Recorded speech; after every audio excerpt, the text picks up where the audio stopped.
Hello.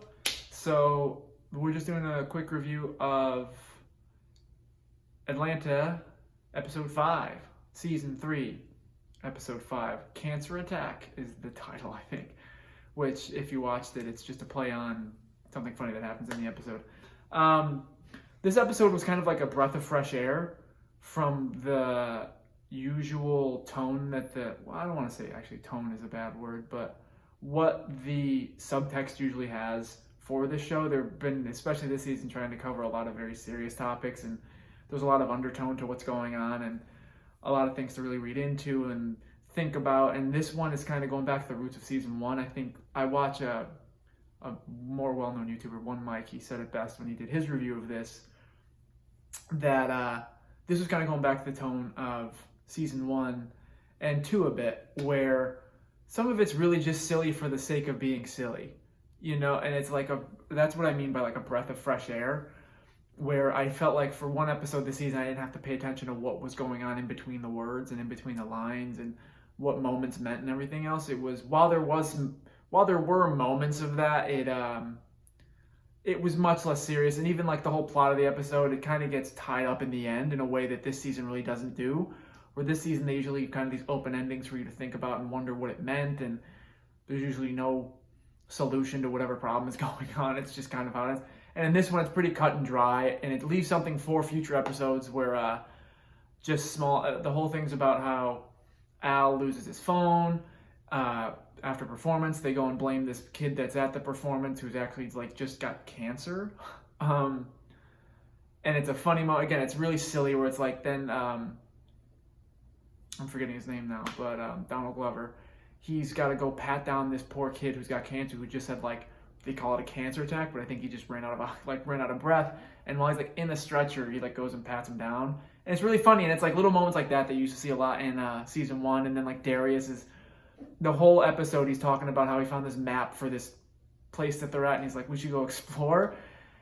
And even that's like, you expect, because of these episodes and just who Darius is and the weird like episode he had in season 2 that ended up being like super iconic. Might have been season 1 with that weird looking Michael Jackson-esque character, rich guy.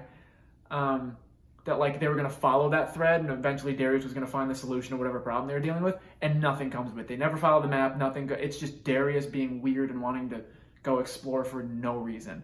And he ends up just bringing it up at all the worst times. It's really funny, and it's almost even funny when you find out nothing's gonna come of it. Like at the end when they don't tie that up, you're like, he really was just trying to explore this place because he found a map, which is so Darius. They don't even, Van's not even in this episode, which not that that's a good thing, but it's also, she's part of what's really, I think, the biggest serious plot line, which is like what's going on with Van, what's going on with her and Donald Glover's character. I don't know why I'm forgetting. I forget like one character's name every time I do this because I'm so like just in on what's happening. And so like her not being in it almost like fed into like okay, we're not even going to touch on like what's really going on in this world right now. We're just going to have a fun episode.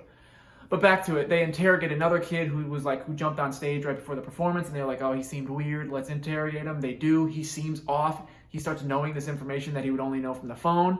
And in very Atlanta fashion, you assume, you're like, oh, they found the guy, this is him, and he's like playing with them, and you find out at the end, this is what's in Atlanta fashion, that he was just some weird guy, that it was a coincidence. And you find out that Socks, the guy from one of the previous episodes, who's now kind of part of their crew and riding with them on the tour, is he had just taken Al's phone, maybe to stir up trouble, which we don't know, because like the whole episode he's like ready to hit everyone they're interrogating and talking to. He's like cursing all the time. At one point he almost slips out and says the N-word, and it's really funny because he like catches himself, and then he leaves the room and they all go, he was about to, right? And then at the end they all get on the bus and you see him pull Al's phone out of his pocket and throw it in the dumpster. It could mean something for the future. We kind of knew from the first episode that Socks is a shady guy, so them keeping him around is really just keeping us intrigued at something happening down the line.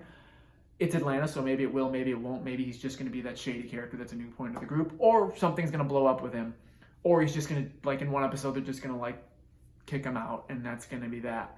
You never really know, which is the beauty of the show. But yeah, like they leave you thinking that's the only thinker of the whole episode, is at the end you're kind of like, why did he do that? But for me, I'm just kind of tying it up because the rest of the episode was kind of just a fun filler. I'm going to just chalk it up to, they know you have a feeling that Socks is already kind of this weird dude from the episode, and it's just following that thread of like, he probably just took the phone to create some chaos because he doesn't even keep it. Or maybe he took some information off of it, who knows. But until we see that, I'm going to assume that it was really just this whole, you see that they were going in circles when the culprit was right in their circle the whole time. And him being all like, I'm going to kill everybody, or whatever, was him kind of blowing the smoke the other direction so that they wouldn't look at him. But it was a lot of fun. I think me explaining it makes it seem like, oh, nothing really happened. It was kind of boring. But it was the most fun episode by far, the funniest episode by far. The interrogation of the one guy was peak Atlanta comedy writing. It was so good. The writing was great. What wasn't being said was great. The physical actions were great. The actor they brought in to interrogate, he was so good. He was perfect. It's honestly my favorite episode of the season so far, because it's kind of going back to what makes you fall in love with Atlanta, where it's like now you love all these episodes because you know the characters. And I think this is the kind of episode that somebody new could come in and watch, and you won't really have to know what's going on because there's no backstory to anything. It's almost like a sketch comedy, but it's like the best written sketch comedy. It's like what I wish SNL did with their writing. Anyway, I'm just chatterboxing now. That's episode 5, and or 4. I believe it's 5. It's 5. Cancer Attack. Very good episode, to be expected. Hopefully the next episode's just as funny. And I'll see you then for that. If not, a review of something else sooner. Thanks for watching. Peace.